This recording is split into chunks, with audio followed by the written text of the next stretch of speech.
I want to tell you a story of the old days, when people were different from now. I'm going to tell you about the building of a kayak, how it was made in the Eskimo way by my father and his great friend the kayak builder. I was not always a grandfather with many grandchildren.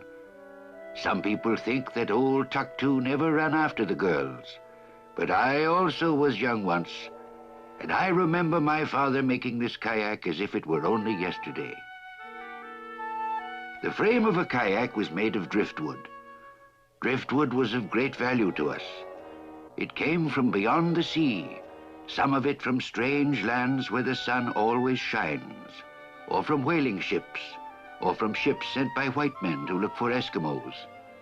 It came to us when the ice melted and was cast up on our beaches. When we found it, we were thankful.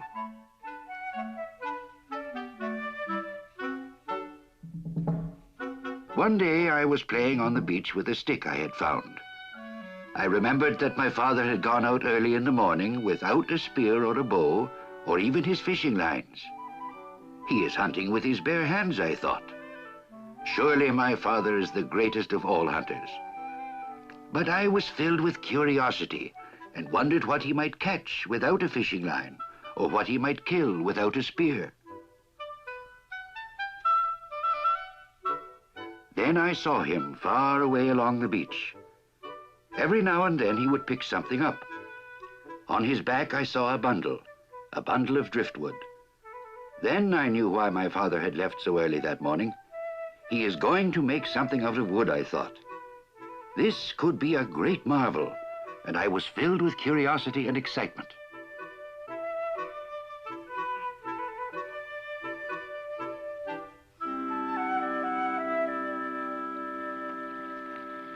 When I arrived at the camp, I found the kayak builder and my father sawing up the wood.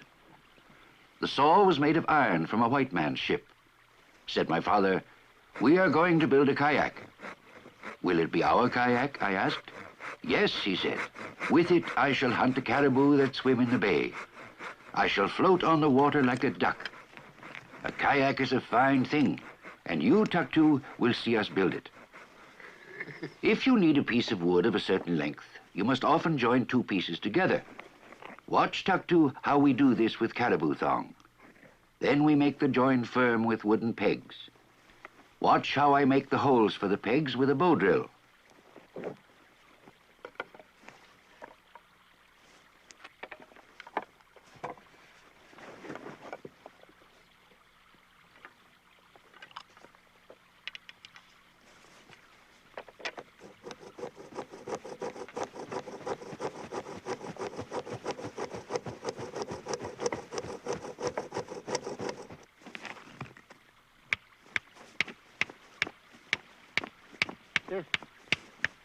Taamne na pillaki.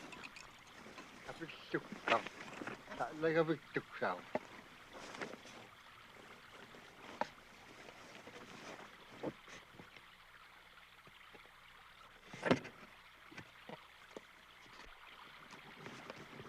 But I wanted to do more than watch.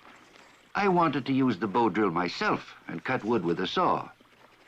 Alas, my father and the kayak builder told me I was too young, that I must first learn all about these magic tools by watching. "Do not be impatient, Tuktu," said my father. But I was impatient. If I couldn't help to build the kayak, then I would throw stones. I would practice throwing stones with my mother.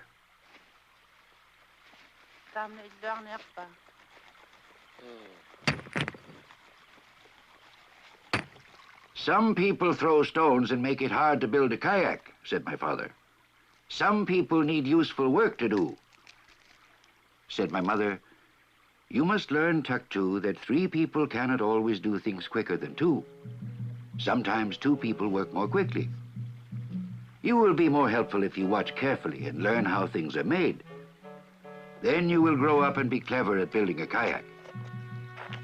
I knew that my mother spoke true words, but I still wanted to use the bow drill and cut wood with a saw.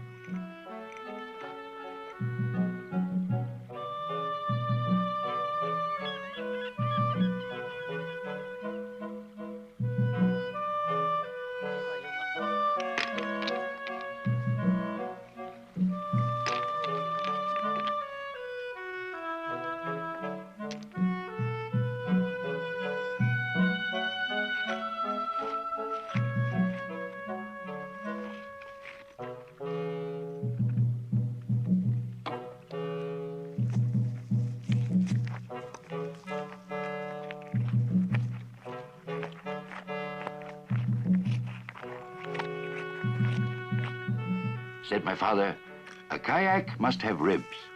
To make them, wood must be bent into shape. First, we make a fire. Then we boil seal oil in a pot. Then we carefully pour the hot oil over the wood. Thus we soften the wood and then bend the wood into shape.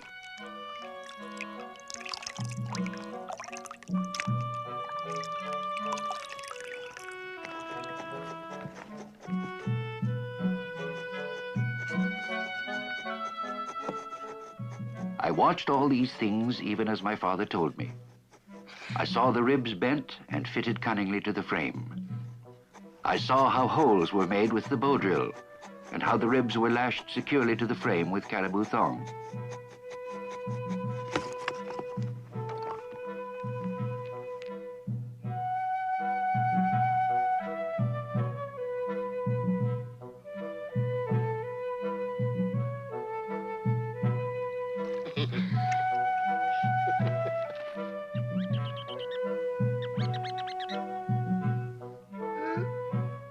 I told my mother, now I have surely learned enough to make a kayak. I want to cut wood with a saw and use the bow drill. Not yet, Tuktu, said my mother. Be patient. Soon, very soon, you will use these things. You have yet much to learn.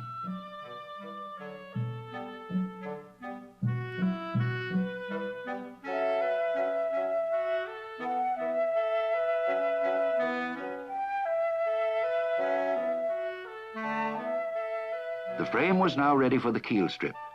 Said my father, a whale or a fish needs a backbone. You and I need a backbone. This is the backbone of the kayak.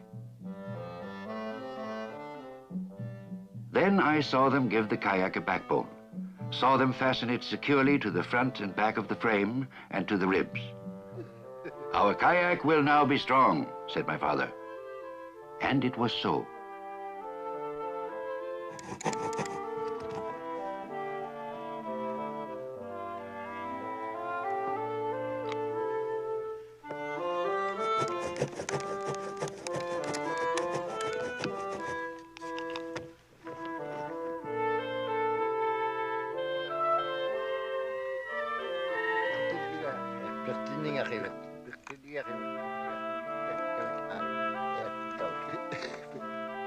The frame of the kayak was almost finished. I thought, perhaps there are pieces of wood left over that I can cut with a saw. I ran down to the beach. We test the kayak now, said my father. Is it broad enough? Is it high enough? Will it take the paddle without banging on the sides?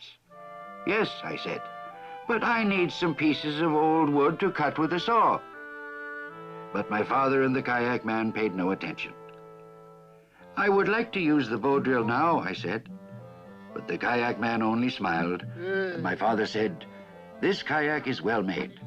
I shall float on the water like a duck. Kayak. Tuktu tingin yak. Iwat nagsawan.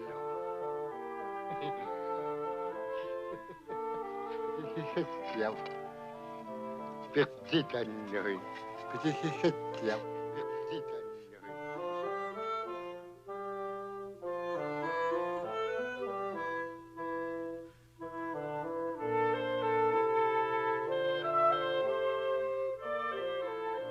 See, this is where I will sit, said my father.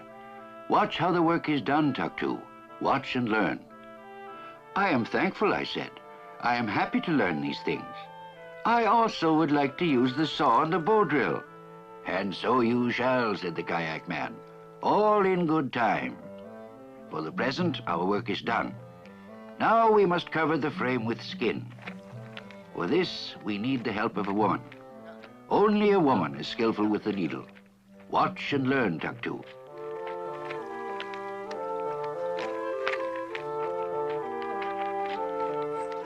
Now they brought the frame down to the water, and I saw how the sea was pleased. A good omen.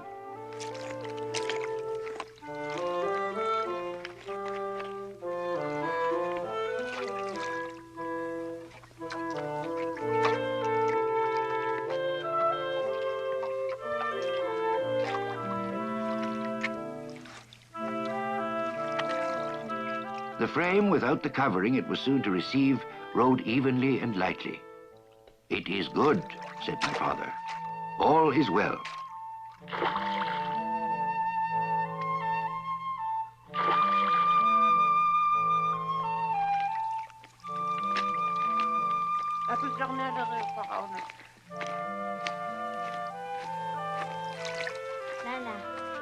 The skins had been well soaked.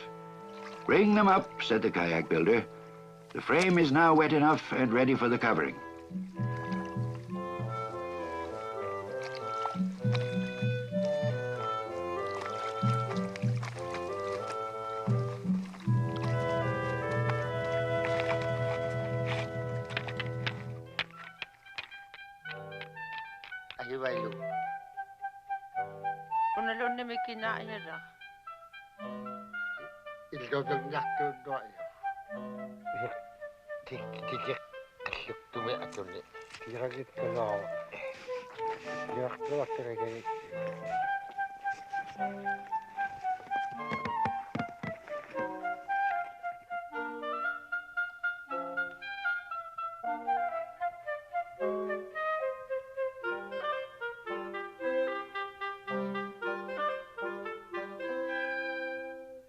At last the kayak was quite finished.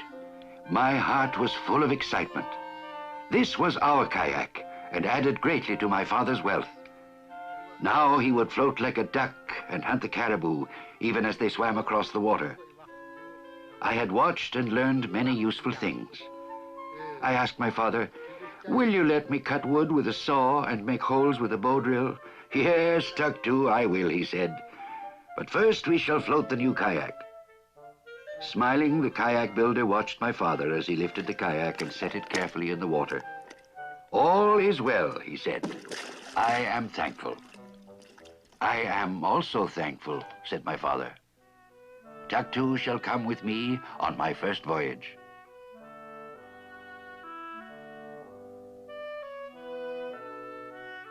Then I pretended to be a dead caribou and floated away with my father very swiftly.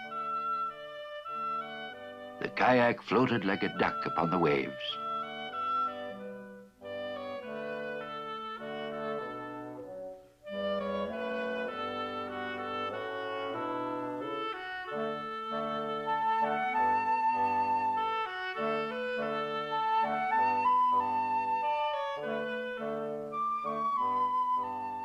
And that is the way we used to live.